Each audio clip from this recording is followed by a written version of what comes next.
അസ്സലാമു അലൈക്കും വറഹ്മത്തുള്ളാഹി വബറകാതുഹു. ബിസ്മില്ലാഹിർ റഹ്മാനിർ റഹീം. അൽഹംദുലില്ലാഹി റബ്ബിൽ ആലമീൻ വസ്സലാത്തു വസ്സലാമു അലാ റസൂലില്ലാഹി വഅലാ ആലിഹി വസഹ്ബിഹി അജ്മഈൻ. അമാ ബഅദ്. ബഹുമാനം നിറഞ്ഞ ഉസ്താദുമാരെ, പ്രിയപ്പെട്ട കൂട്ടുകാരെ, വിമർശനങ്ങളെ അതിജയിച്ച പ്രവാചകൻ എന്ന വിഷയത്തെ പറ്റിയാണല്ലോ നാം ഇന്നിവിടെ ചർച്ച ചെയ്യാൻ പോകുന്നത്. ലോകത്ത് ഏറ്റവും കൂടുതൽ വിമർശനങ്ങൾക്ക് വിധേയനായ വ്യക്തിത്വം ആരാണെന്ന് ചോദിച്ചാൽ അത് നമ്മുടെ പ്രവാചകൻ മുഹമ്മദ് നബി സല്ലല്ലാഹു അലൈഹി വസല്ലമയാണെന്ന് നമുക്ക് പറയാൻ സാധിക്കും. ലോക ചരിത്രത്തിൽ അനേകം മഹാരഥന്മാർ കടന്നു പോയിട്ടുണ്ട്. രാജ്യങ്ങൾക്ക് ഈയടക്കി സാമ്രാജ്യങ്ങൾ സ്ഥാപിച്ചവർ, ജനങ്ങൾക്ക് നീതി പകർന്നവർ, ജനങ്ങൾക്ക് വിജ്ഞാനത്തിൻ്റെ വെളിച്ചം പകർന്നവർ. എന്നാൽ ഇത്തരത്തിൽ സേവനത്തിലും രാഷ്ട്രീയ രഹസ്യ പരസ്യ ജീവിതത്തിലും ഒരുപോലെ ഉന്നതനായ ഒരേ ഒരു വ്യക്തിത്വം, അതാണ് നമ്മുടെ പ്രവാചകൻ മുഹമ്മദ് നബി സല്ലല്ലാഹു അലൈഹി വസല്ലം. അല്ലാഹു നബി സല്ലല്ലാഹു അലൈഹി വസല്ലമയെ പുകഴ്ത്തി സൂറത്ത് അൽ ഖലമിൽ പറയുന്നത് നോക്കൂ. അഊദു ബില്ലാഹി മിനശ് ശൈത്വാനിർ റജീം വഇന്നക ലഅലാ ഖുലുഖിൻ അളീം. തീർച്ചയായും നീ മഹത്തായ സ്വഭാവത്തിലാകുന്നു. സ്വന്തം ഭാര്യ നമ്മുടെ മുസ്ലിങ്ങളുടെ ഉമ്മയായ ആയിഷ റളിയല്ലാഹു അൻഹ പോലും പറയുന്നത് നോക്കൂ.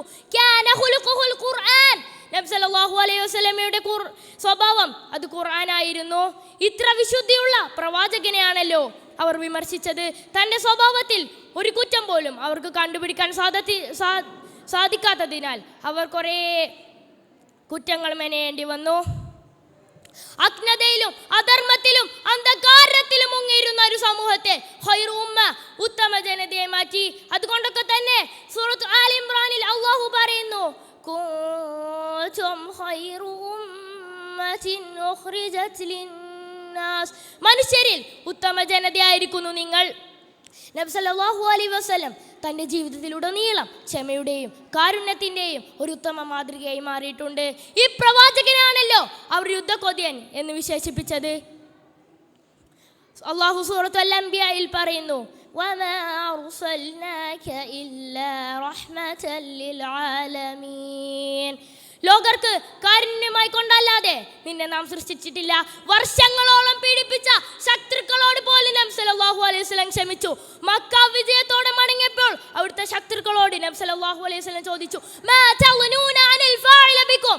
നിങ്ങൾ എന്നെ കുറിച്ച് എന്താണ് കരുതിയത്? അപ്പോൾ അവർ പറഞ്ഞത് ഇവിടെ ശ്രദ്ധേയമായിരുന്നു, നീ നല്ല മനുഷ്യനാണ്, നല്ല സഹോദരനുമാണ്. അപ്പോൾ കാരുണ്യവാനായ നബി സല്ലല്ലാഹു അലൈഹി വസല്ലം പറഞ്ഞു, ഇദ്ഹബൂ ഫഅൻതുമു ത്വലഖാ. പോകുവിൻ, നിങ്ങളെ എല്ലാവരെയും ഞാൻ സ്വതന്ത്രരാക്കിയിരിക്കുന്നു. എല്ലാ യുദ്ധവേളയിൽ നബി സല്ലല്ലാഹു അലൈഹി വസല്ലം പറയാറുണ്ടായിരുന്നു, സ്ത്രീകളെയും കുഞ്ഞുങ്ങളെയും കൊല്ലരുതെന്ന്. ഒരു യുദ്ധക്കൊതിയൻ ഇങ്ങനെ മനുഷ്യരുടെ നിയമം പഠിപ്പിക്കുമോ? കറുത്തതായ ബിലാലിനെയും വെളുവെളുത്ത സുന്ദരനായ സൽമാനുൽ ഫാരിസിനെയും ഒരേ സോഫിൽ അണിയണിയായി നിവർത്തി വർണ്ണ വിവേചനത്തിനെതിരെ പോരാടിയ നേതാവ്, മോഷ്ടിച്ചത് തന്റെ കരളിന്റെ കഷ്ണമായ ഫാത്തിമയാണെങ്കിലും ആ കൈ ഞാൻ വെട്ടുമെന്ന് പ്രഖ്യാപിച്ച നീതിമാനായ ഭരണാധികാരി, സ്വന്തം പ്രിയതമ മുമ്പിൽ നിന്ന് പാത്രം തച്ചുടച്ചപ്പോഴും സൗമ്യതയുടെ വിശ്വരൂപം കാട്ടിയ പ്രിയതമനായ ഭർത്താവ്, വിധവയായ ഖദീജ റളിയല്ലാഹു അൻഹയോടൊപ്പം നബി സല്ലല്ലാഹു അലൈഹി വസല്ലം 25 വർഷം ജീവിച്ചു. അന്ന് ആരും അത് ചോദ്യം ചെയ്തിട്ടില്ല. ഇങ്ങനെ സാമൂഹികം, സാമ്പത്തികം, വ്യക്തിജീവിതം, ഏതേത് മേഖലകളിലും മാതൃകകളുടെ അനേകായിരം നിമിഷങ്ങൾ മാത്രം നൽകിയ പ്രവാചകനെ അല്ലാതെ സുഹൃത്തുക്കളെ, നാം ഓരോരുത്തരും ആരുടെ ജീവിതം എടുത്തു പരിശോധിച്ചാലും വേറെ ആരെയും കാണാൻ സാധിക്കുകയില്ല. മറ്റു ചിലർ വിമർശിച്ചു, നബി സല്ലല്ലാഹു അലൈഹി വസല്ലം തന്റെ സ്വന്തം മകന്റെ ഭാര്യയെ വിവാഹം കഴിച്ചെന്ന്. സത്യത്തിൽ സയ്യിദ് ബിൻ ഹാരിസ റളിയല്ലാഹു അൻഹു നബി സല്ലല്ലാഹു അലൈഹി വസല്ലമയുടെ ദത്തുപുത്രനാണ്, സ്വന്തം മകനല്ല.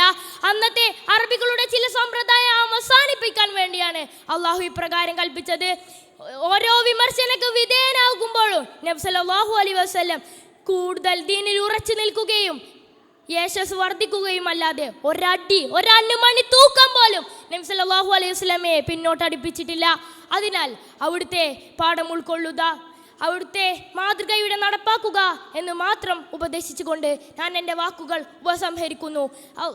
وآخر دعوانا أن الحمد لله رب العالمين. اللهم صل وسلم وبارك على نبينا محمد وعلى آله وصحبه أجمعين. السلام عليكم ورحمة الله وبركاته.